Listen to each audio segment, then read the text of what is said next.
I listened to your talk on YouTube. I think you are talking Ayurveda in a different language. I've read only one Veda, sir, that is this one. Inner exploration is very important. That is the place where Ayurveda is born.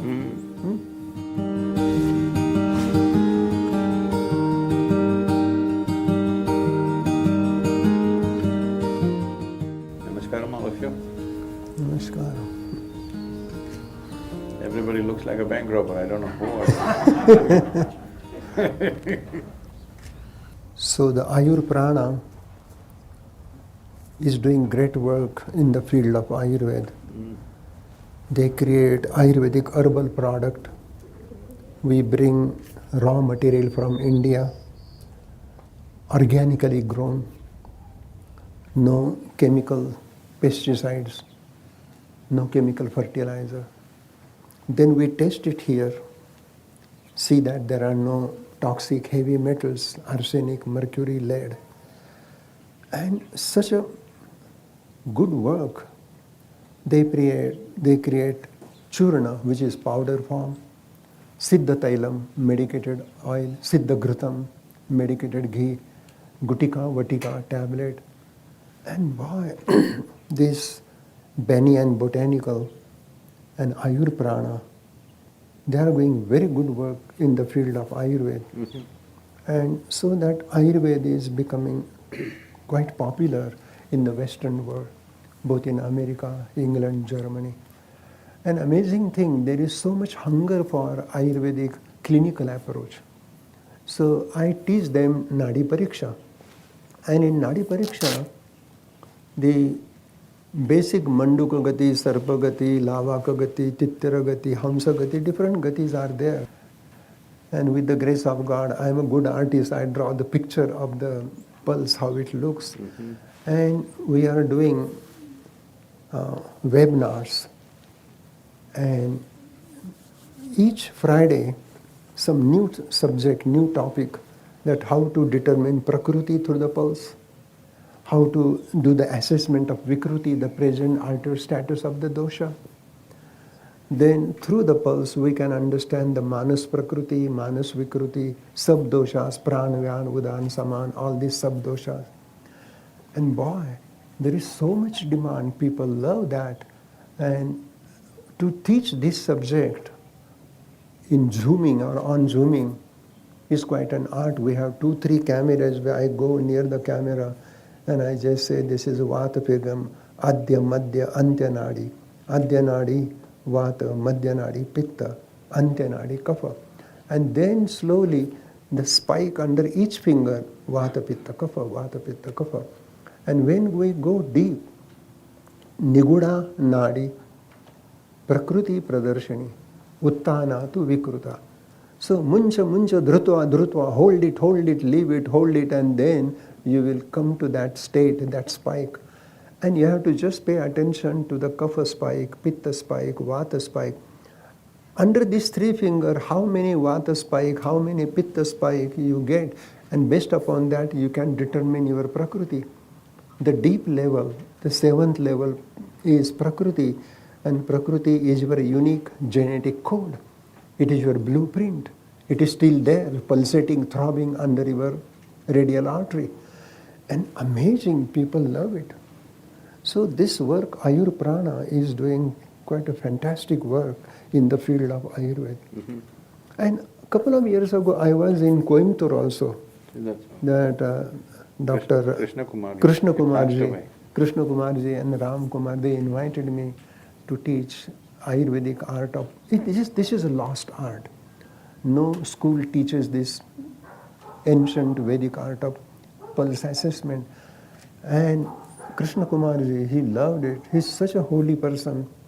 And they have a big school there in Vaidyagraman, and they do Panchakarma there. And there were about 200 Ayurvedic doctors. They come there to receive this art of reading the pulse. It is art, but it is a science. And in Ayurveda, science and art can go together.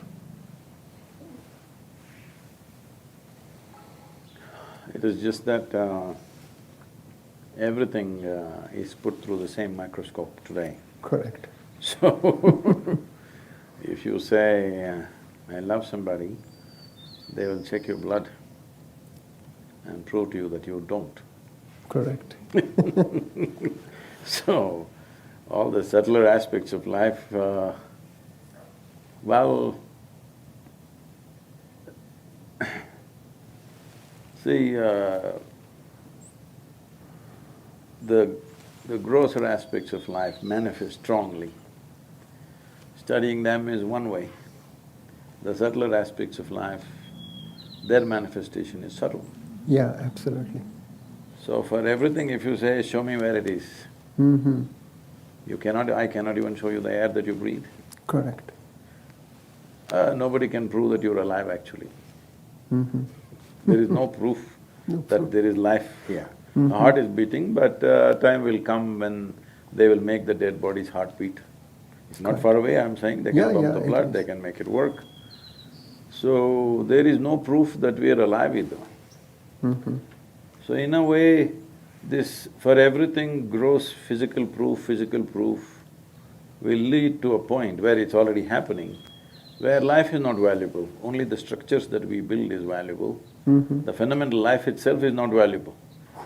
We are forgetting everything else that we built, the house that we built is only an accessory to our life.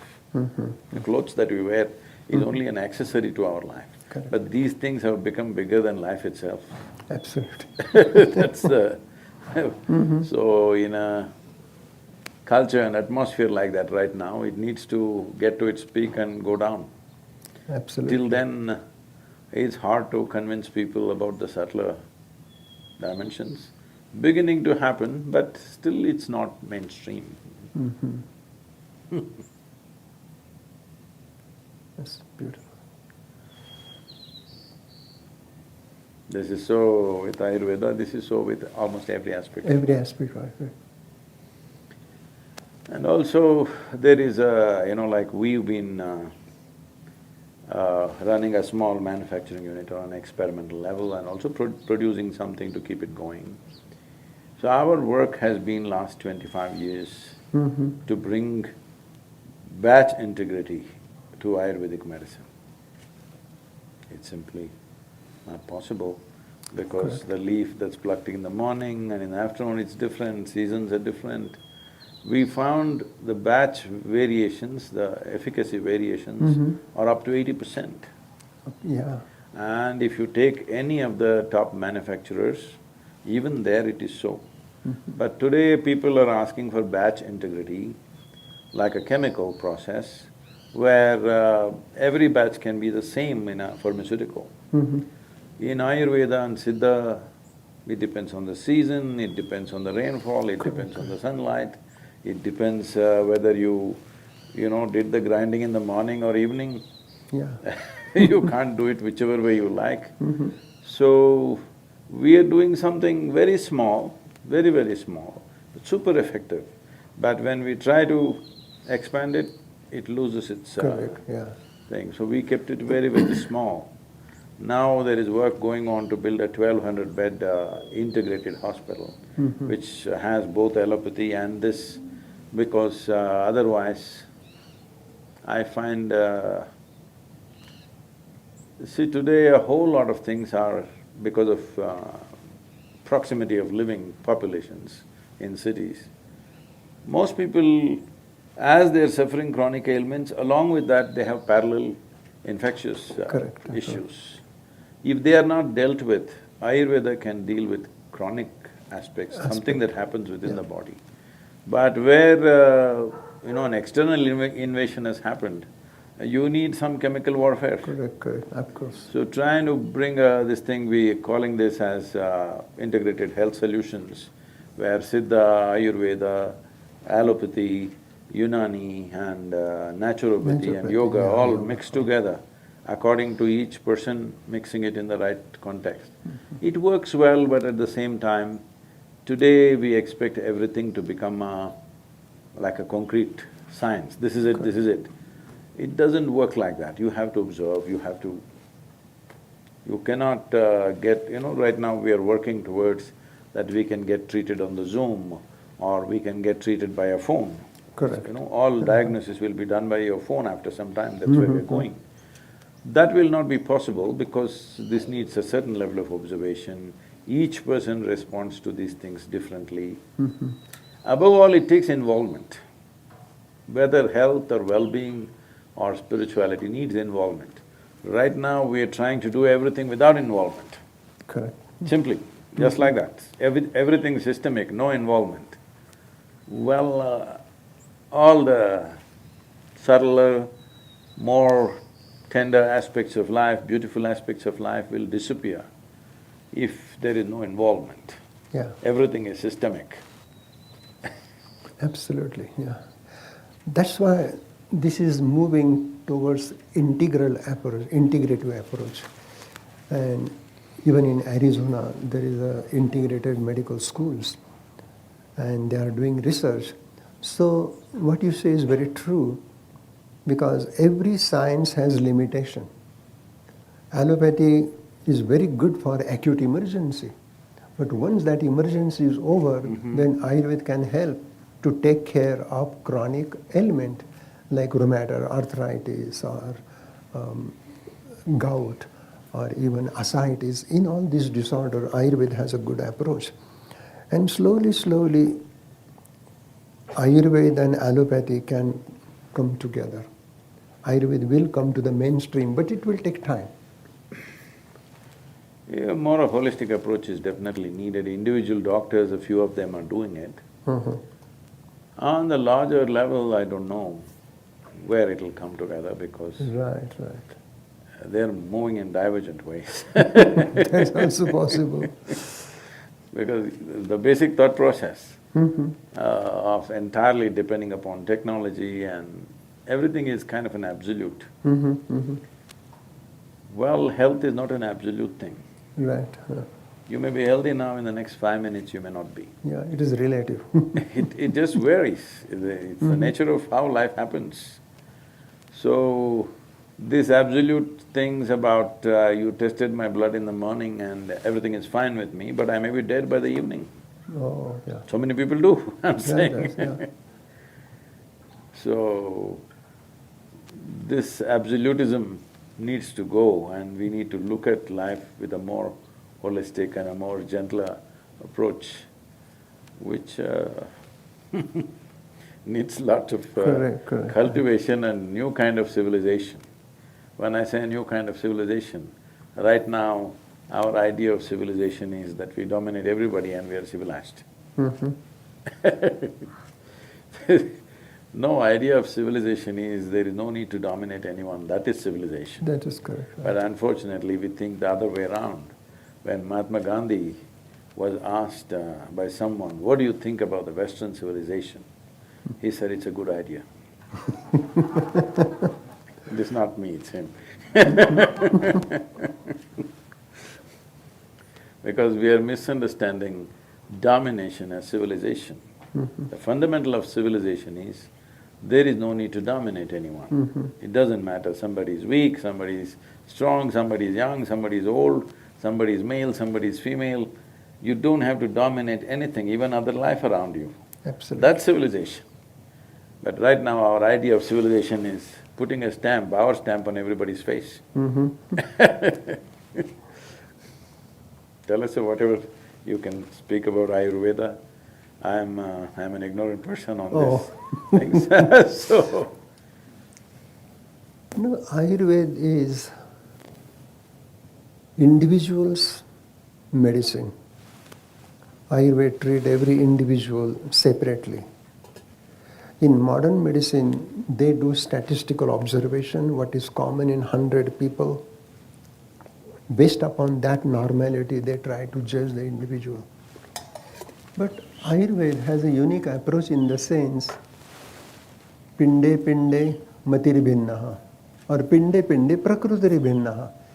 So, Ayurvedic approach is more prakriti vikruti paradigm. Perhaps one person will handle aspirin because he is kapha, but pitta person will be very super sensitive to the aspirin, it can create severe reaction. So, Ayurveda says that to to understand the individual and then treat accordingly based upon his prakriti, vikruti, environment, lifestyle. All these have great significant value. And I listened to your talk on YouTube. I think you are talking Ayurveda in a different language. So if you say, I don't know Ayurveda, that is your greatness, but you are talking great principles of life, which is coming from ancient Vedic wisdom, Rig Veda and Atharva Veda. So Ayurveda is a way of life, I've read living only in one. harmony. I've read only one Veda, sir, that is this one. That's correct. I didn't read anything else. Other four I didn't read because I'm too illiterate for those. That is Atma Veda. Atma Veda is the mother of all Veda. So I don't have the burden of four Vedas sitting on my head. Correct. I respect them, Uh-huh. but I just read this and it's kept me busy. No, actually, Veda is born in the heart of Rishi. They observed it, they saw it, and they wrote it. No, that is a thing right now in the world. Yeah, right. If you say, if this happens to me all the time, if I say anything, they ask, where is it written? Right. Then I say, you write it, man. Because if you have so much value for written word, you write it. Mm-hmm. So, this whole thing of the so-called educated and scholarship is, if something is valuable, it must be written, not realizing it was written by some human being out of his realization or observation or whatever he saw right there. So it's not that we don't have respect for the written word, but we must understand that unless in every generation we produce human beings who are beyond the written word, who know from where the written word comes, from what basis, then written word will become very dogmatic and become like a dogmatic religion. People will start enforcing it in a few generations forcefully. Then they will say, you are pitta, so you must be beheaded. I'm saying I'm saying it'll happen. Yeah. For all kinds of things, people have been beheaded, isn't it? For all sorts of All things. sorts of. So it's very important that every generation we create people who understand the basis of the written word, not just the written word. Correct, right. Students will understand the written word, but there must be somebody who understands the basis of from where the written word comes, from what basis. So I think Ayurveda needs to do work on that aspect. Correct. From Vaidyas who are invested in it completely, their life was invested in it. Today they're going to college for 4.5 years and becoming Ayurvedic doctors, which I feel is not going to work for this kind of science. Correct, correct. This is not that kind of science, this needs self-observation beyond anything. How your own system works. If I don't know how mine works, how do I know how yours work? I'm saying right now, this is our medical sciences, unfortunately. How many doctors are healthy? It's a big question mark. Correct, right. So, it's very, very important that there has to be a certain, at least a small percentage of people in every generation who know the basis of the written word. Otherwise, just the written word will create a dogmatic process that it'll no more be a science, it'll become like religion. Correct, right. What I say is right. If you don't agree to what I say, you must either die or you must disappear. This this has been the approach, unfortunately. So producing those people like you with experience, in some way you must inspire people not just to become teachers, instructors, practitioners, but to imbibe the fundamentals. So that is also basic concept of Ayurveda, to know yourself, what you are. Self-knowing is the foundation of life. If I don't know myself, what is my prakriti, what is my vikruti, how thinking happens, how reaction comes, how emotion take place, this whole inner inquiry, inner exploration is very important. That is the place where Ayurveda is born. How will you live long if you don't know how to think and feel? Absolutely.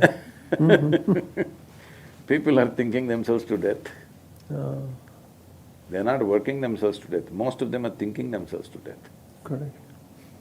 We are really happy I'm from Maharashtra and my mother tongue is Marathi.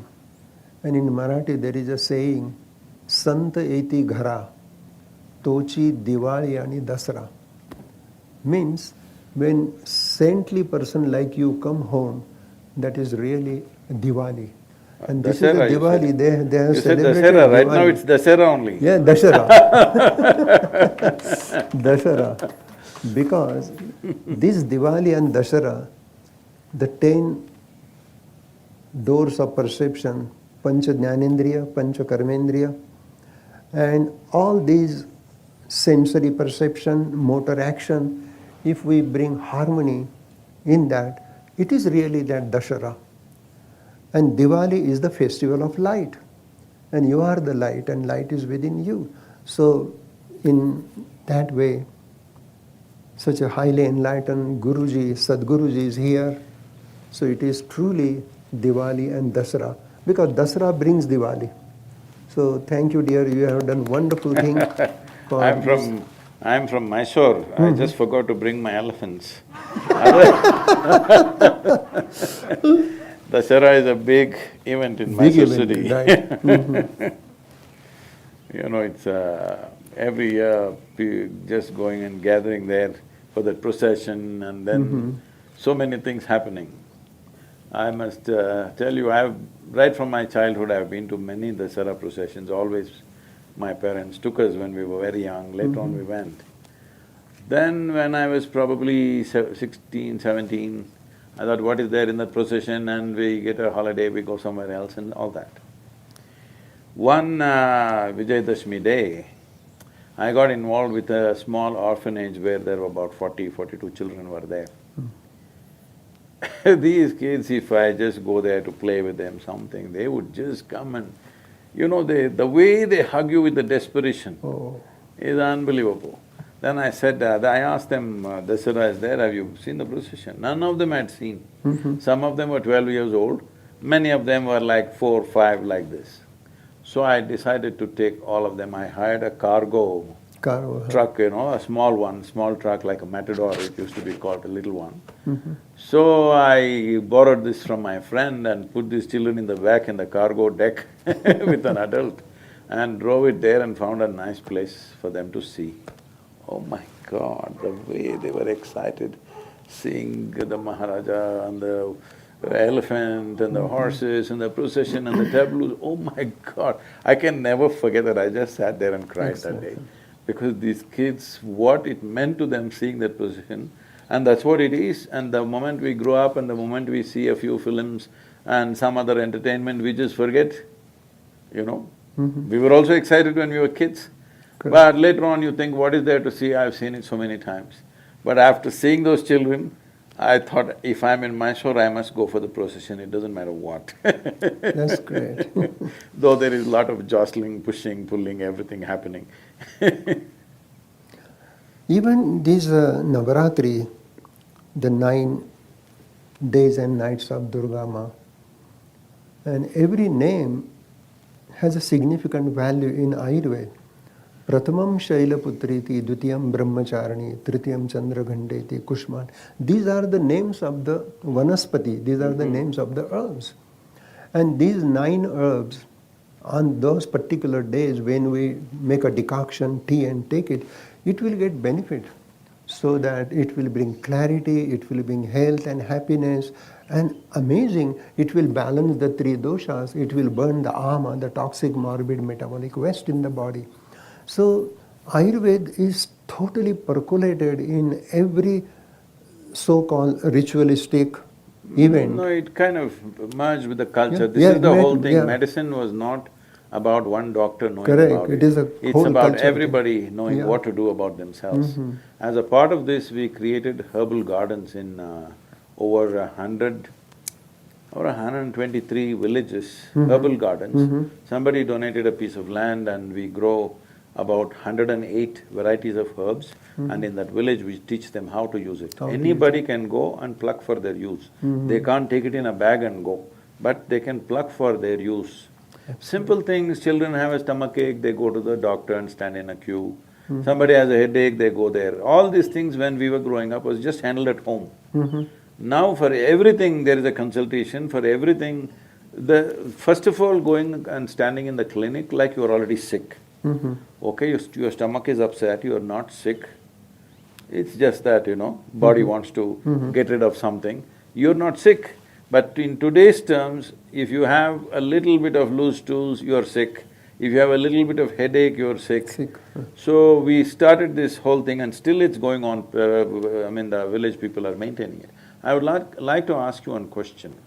In the tribal cultures in southern India, plants are identified as masculine and feminine. In Ayurveda, is there such a thing that there are feminine herbs and masculine herbs? It's very simple. It is based upon Shiva Swarodaya. If you take a leaf, there is a central, that is Shushumna. If you hold, because every leaf has a solar side and lunar side.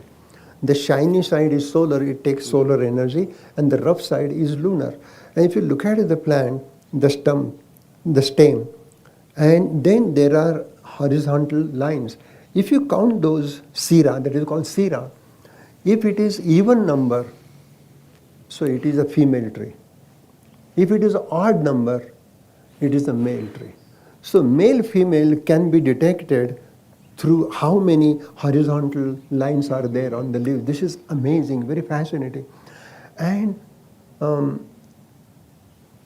Rasa Virya Vipak of the plant, Rasa is the taste, Virya is the energy, heating and cooling, and Vipak is the post-digestive effect. And then Prabhav, Achintya Virya Prabhav. Prabhav is the action on Pilupak and Pitharpak. Pilupak is happening at an atomic level to the cell membrane. And Pitharpak, Pitar means parents, which is the genetic factor. So the herb goes up to the genetic factor onto the RNA, DNA level. So this is very interesting that male plant and female plant we can detect just by looking at this. Shiva Swarodaya is another wonderful science of Surya Swara, Chandra Swara, Ida, Pingala, Shushumna. And even in every plant there is a Ida, Pingala, Shushumna. So Ayurveda is really talking about male trees, female trees. Now when I came here in Santa Fe, I was teaching Ayurveda in Santa Fe College of Natural Medicine. And there were so many here Native American herbs. Chamomile, comfrey, angelica, even they use Krishna Kamal, which is passion flower. And passion flower is good for high blood pressure. And there is a Hathon Bedi. So we studied, and I wrote a book with one of my friend and student, Dr. David Fraudy, and we worked together. And that book is... I know Dr. Fraudy, we've had Yeah. So we were working together in Santa Fe. And that book, we have explained Ayurvedic herbs and Native Indian American herbs.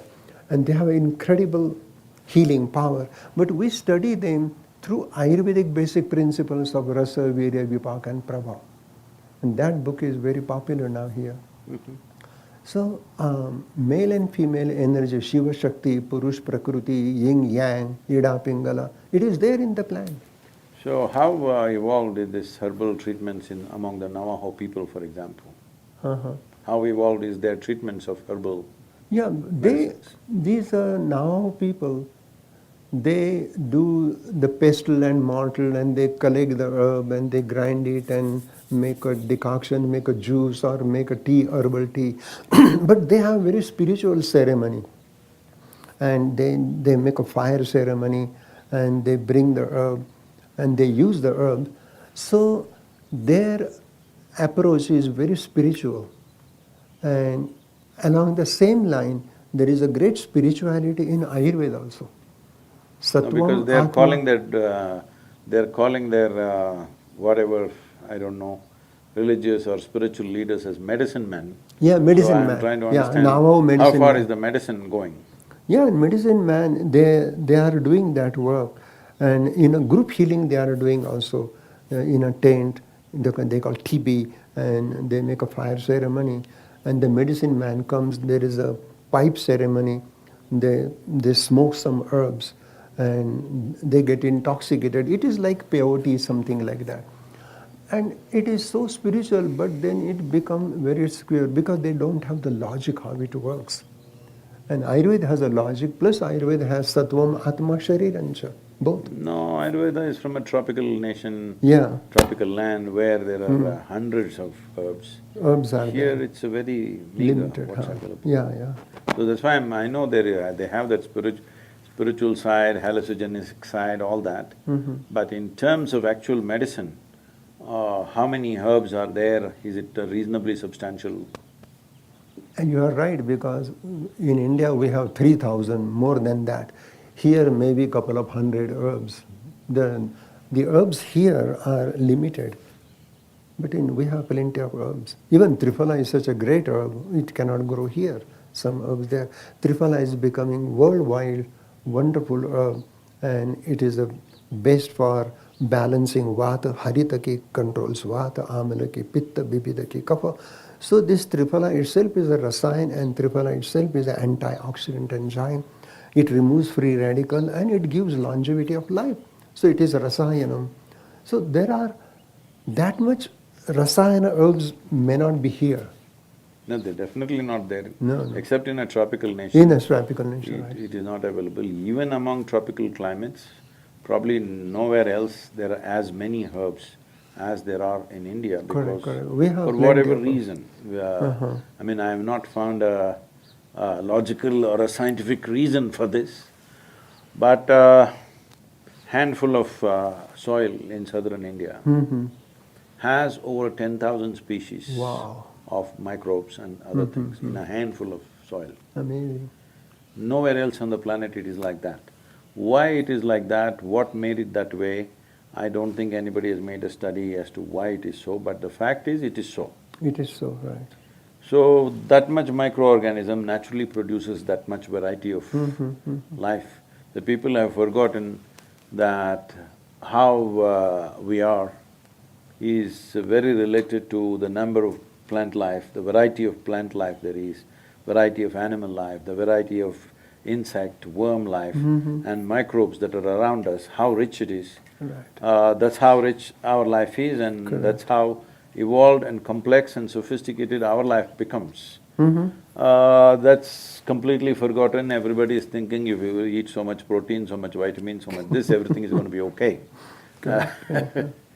Well, you may grow your muscle and be there, but Correct. all the subtleties of life may disappear from your life. So, in that context, there is very limited amount of herbs here. But I'm sure traditional people somehow should have managed their health with Manage that. their health, correct, right. Even in Ayurveda, they use a Shrunga Bhasma, the Harina Shrunga Bhasma. And after certain year, the antler drop out. And that Mruga Shrunga is used for cardiac complication, for disease like arthritis, rheumatism. So then a thought came, why it is so medicinal? So then they realized that the deer eat weeping willow's bark, weeping willow's leaves.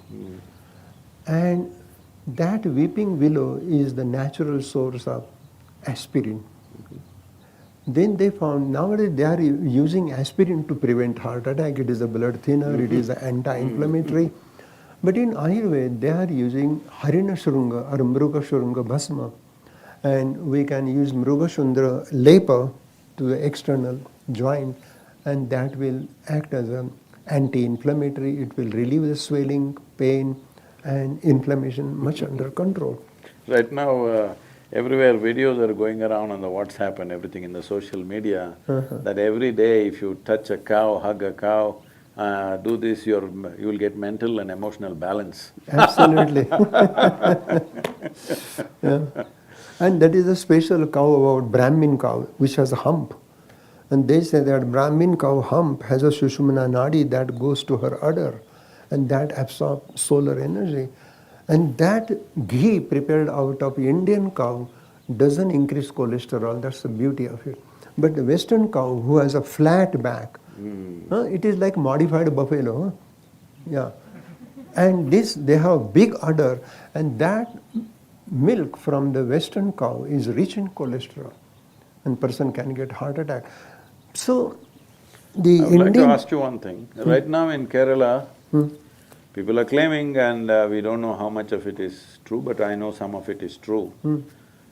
People have preserved ghee in the earth. They buried it in the earth and kept it for over 100 years. And it seems this ghee has tremendous healing absolutely, possibilities. Can you say something yeah, about that is called Shata. Shata means 100 years. Shata Varsha, Shata Samvatsaram Ghritam means the ghee is buried in a clay pot into the soil, 100 years. Because when ghee is staying in the soil for 100 years, that much long time, some molecular changes happen within the ghee. And that ghee is rich in ojas. It is rich in tejas, and it is rich in prana. Because ultimately the pure essence of vata dosha is prana, pure essence of pitta is tejas, and kapha is ojas. And at cellular level, ojas, tejas, prana, they maintain cellular metabolic activity, cellular intelligence, and flow of communication. Prana is a flow of communication. So at cellular level, ojas, tejas, prana, they are operating and enhancing the cellular life. So this 100 years old ghee, Purana Ghritam, is the best medicine for eczema, psoriasis. Even if you take internally, it can heal peptic ulcer, ulcerative colitis, IBS, irritable bowel syndrome, many disorders, even autoimmune diseases. This Purana Ghritam is Sreshtam, Ojas Karam Param. So this promotes Ojas. Is there any parallel in the medical sciences for Tejas and Ojas? Prana, they're beginning to recognize kind of. Correct. You know, very good question. Prana is your neuroelectrical impulse, your neuroelectricity.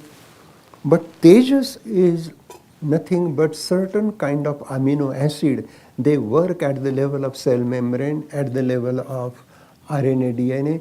They are Tejas. And Ojas is the immune system. So, Ojas, Tejas, Prana, these are three important factors. They maintain the life of a single cell. The single cell can live longer. And that's the beauty. But there is no parallel. One thing is there, when liver destroys the old red blood cell, and out of destruction of RBC, the hemoglobin comes out and the heme is separated, and globin part is ojas in the liver. That's why doctors give gamma globulin shot to prevent hepatitis. So that globulin is a very special protein, maybe resembling to the ojas. Tejas is amino acid, liver enzyme, because liver is a seat of 5 bhutagni. Every ether, air, fire, water, earth has a Agni component. Nabasa Agni, the Agni component of space. Vayavya Agni, the Agni component of air, which really absorb the gaseous exchange happen because of that. Tejo Agni, which is responsible for cellular metabolic activity. And Apo Agni, which maintain plasma serum. And Parthiva Agni is a mineral, calcium, magnesium, zinc. So exactly when we study modern medicine and Ayurveda concurrently and inherently, then we will understand which part is prana, which part is tejas, and which part is ojas. In the yogic sciences, generally, ojas is seen as a non-physical dimension of energy. If you… because everything physical has come from the non-physical. If you create a cocoon of non-physical dimension of energy, cocoon does not mean like this. Right. On the cellular level, every cell has a little bit of non-physical dimension Correct. of wrap around itself. That cell will continuously regenerate itself at a pace that is considered miraculous. Correct. Well, your recovery from anything, injury or any ailment will be like that. Above all, first of all, you don't get sick enough to be called sick. Depending on how violently you live. Right. When I say how violently, See, you're living a nice peaceful life, I live a violent life, I'm on full speed on a motorcycle. So, my life is 7 days of the week, 365 days, there's no day, there's no night. Sometimes it's 24 hours work, other days it's 18, 20 hours of work. It's a violent life. But still I have not cancelled a single event because I am not well. Such a thing has not happened in the last 39 years. No, what you say, very beautiful. A certain amount of ojas kind of puts you back always. It doesn't matter. It's not that I have not been unwell, well, I caught flu, I caught this, I caught that many times. But no matter what's happening, I can still continue my activity. Right. So, if what you said kind of interests me, that ojas is that kind of energy which is not physical in nature. Right. But if you are incubated in that always, if every cell is incubated in that always, Correct. your recovery or your ability to be beyond what physical things do to you. Ayurveda says that ojas can be measured on physical level in physical term as ojosar. Then tejas can be measured. Then there is a para ojas and upper ojas. So para is superior. Superior ojas is ashtabindvatmakam param ojam rudhistitaha. So that 8 drop, ashtabindvatakam ojas, the 8 drop of superfine ojas that comes to the heart and that stimulate pacemaker SA node, then it stimulates to the AV node and to the bundle of His.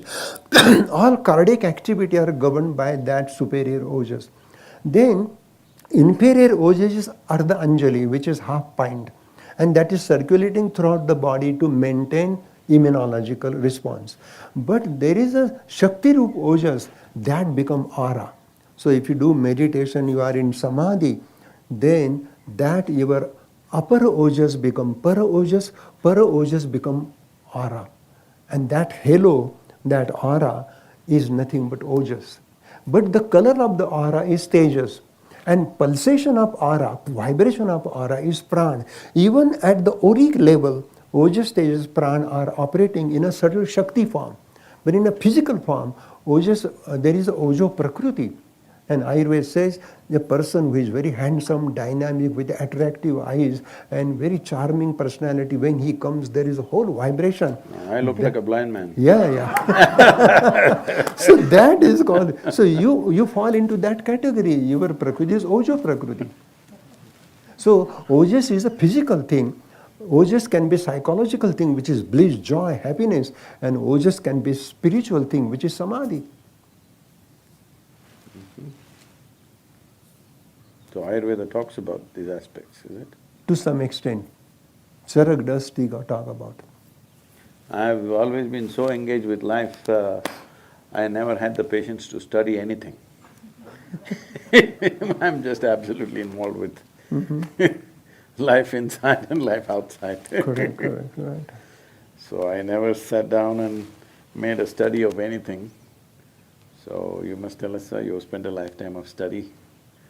I think your whole life is a study. Even you are driving motorbike, still you are observing, you are learning. There is no end to the study, no end to the learning.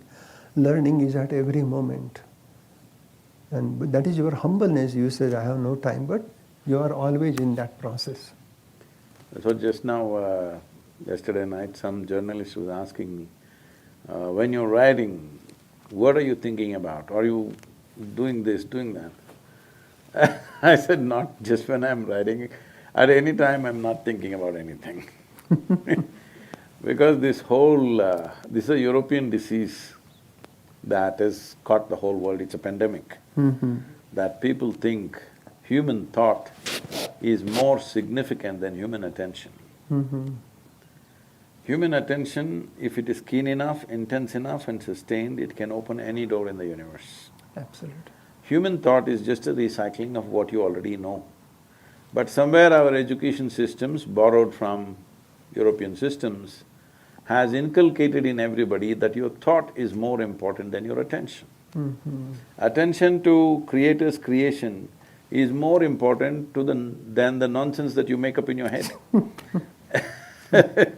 But everybody thinks you must be thinking something, then only you're an intelligent person. Well, I don't think much.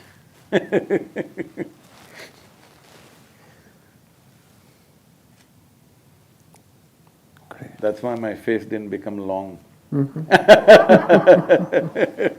With age, people, will lose their joy and they become like this, they think they've become serious about it. Well, I think seriousness is the worst ailment. Because it's such a joke that you're here just for a few years. Before you, thousands of years people have lived here. Correct. When you're gone, maybe the grass will be grateful because it's getting sustenance from you because you're buried underneath. Otherwise, everybody will forget in a little bit of time and the world will be fine without you. Correct. But everybody thinks that they have become so important in this universe that they become very serious. Silly little thoughts that they're creating have become bigger than the cosmos. So, I don't know, for me, life is about attention. How keenly attentive you are is how much you know of life. Because everything that needs to be created is already created. You just have to be attentive and enjoy the bounty of life that's here. Absolutely. But people are trying to make up their own little world.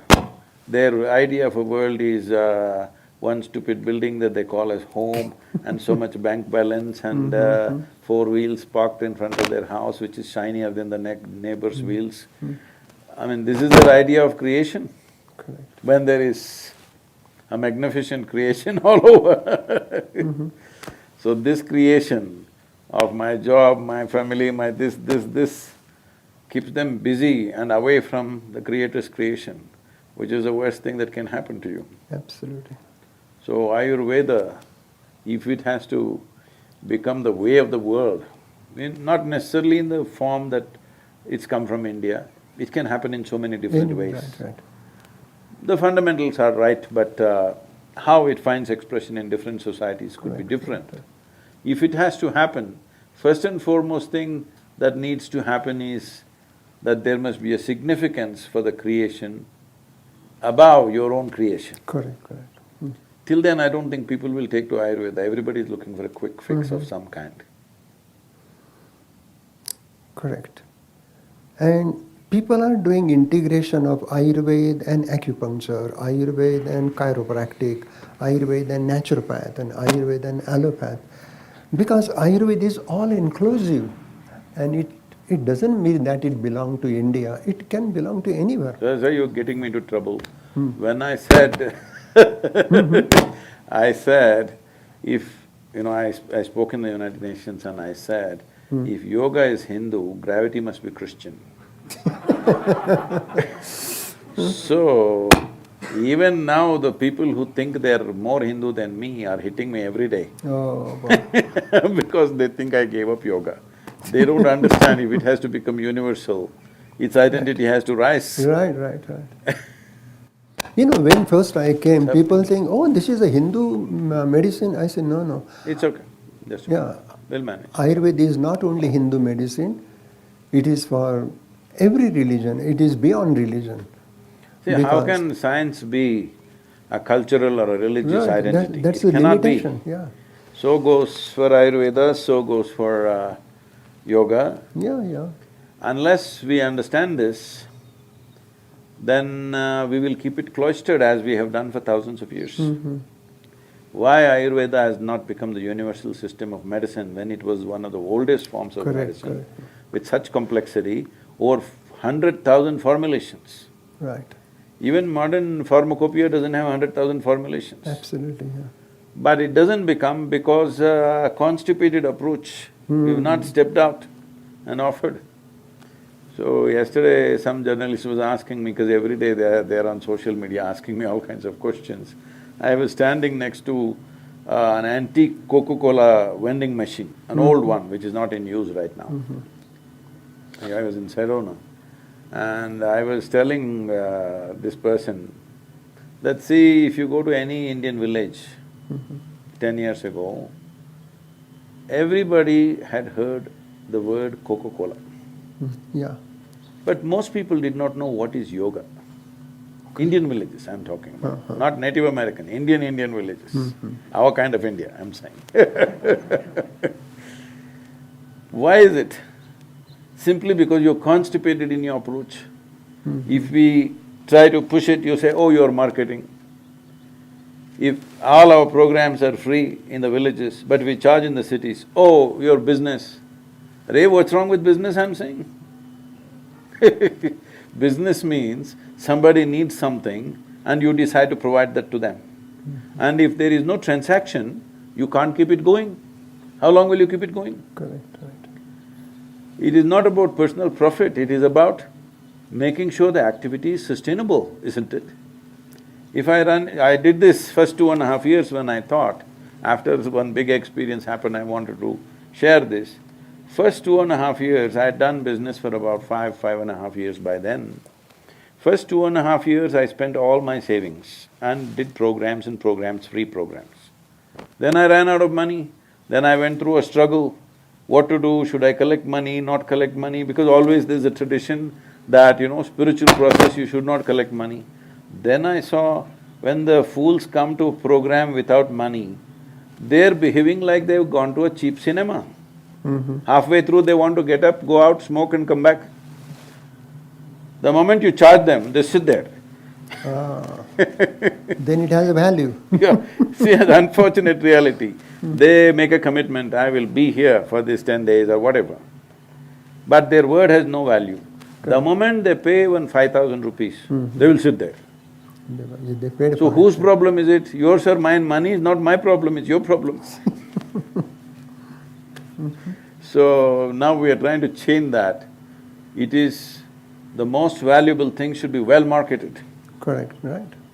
Whether it is spirituality, yoga, Ayurveda, Siddha, Absolutely, it yeah. must be well marketed, presented in a way that people will appreciate and embrace.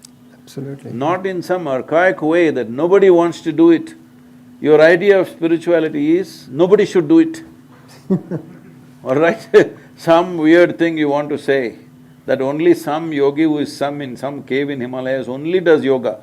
Nobody else does it, because you presented it that way. Correct. It is very important, it is presented, if it's well presented, you call it marketing. I don't see anything wrong with marketing, it must be marketed. Right. If that's a word you like, we will use that word, yes, let's market it well.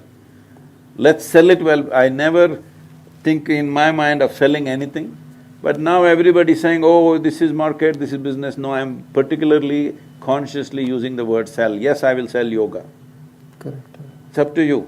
They're selling Coca-Cola also, carbon dioxide Correct, they're correct, selling. correct. You want to buy that or you want to buy this, make up your mind because your market is in your head. What can I do? The only place that you go to is a marketplace. Do you go to any other place? Hello? The only place people want to go to is a marketplace, isn't it? Marketplace, right. Shopping. Yes. So if that is the only place you go, that is the only place I can also be, unfortunately. But my mind is not market. But I'm okay, whichever way it works in the world, I'm all right with it. Because I live in the times that I live. Absolutely. I don't live at another time and be impractical about it. People… Like one day I'm in Chennai, I had to speak in some conference, he's in a hotel, and somebody is driving, and this man is a very civilized driver. He's unfit to be in Chennai, I'm saying. He's driving slowly behind somebody. I said, just stop it. I made him get down, I got into the driver's seat and I did some aggressive driving. Went there because I made this commitment, I will be never late to any event. Then now, after this some terror attacks and things in every hotel in India, there is a security check at the gate. It's a meaningless nonsense most of the time. They're just thinking the terrorist will get scared. There is just one tiny little barrier gate. If I have bombs loaded in my car, I will drive through the damn gate anyway, all right? That guy doesn't have a gun, that guy is not standing with a bazooka to stop me, nothing. He's just standing with one mirror and one whistle.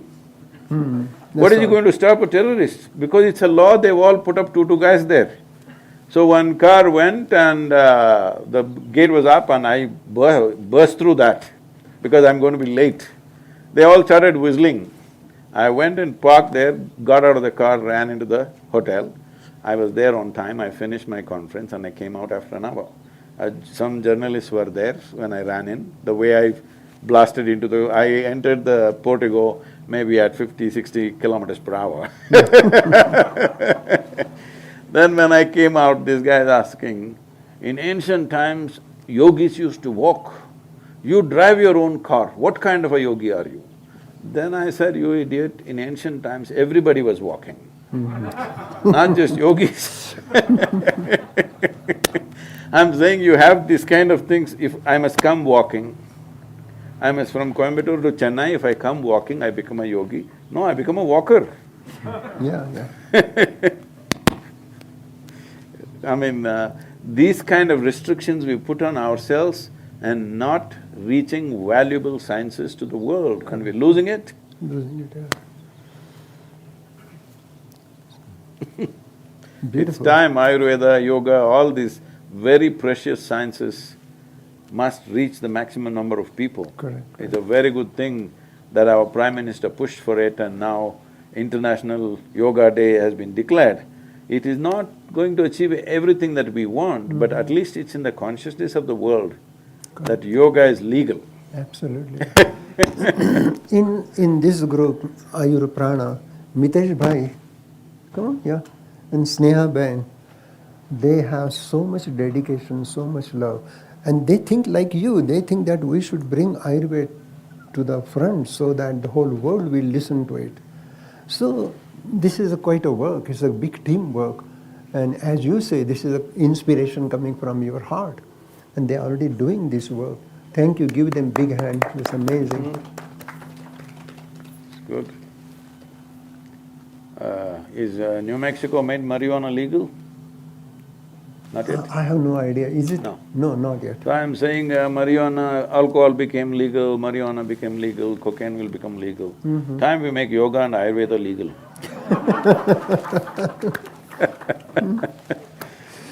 Thank you, sir. I don't want to take too much of your time. Thank you.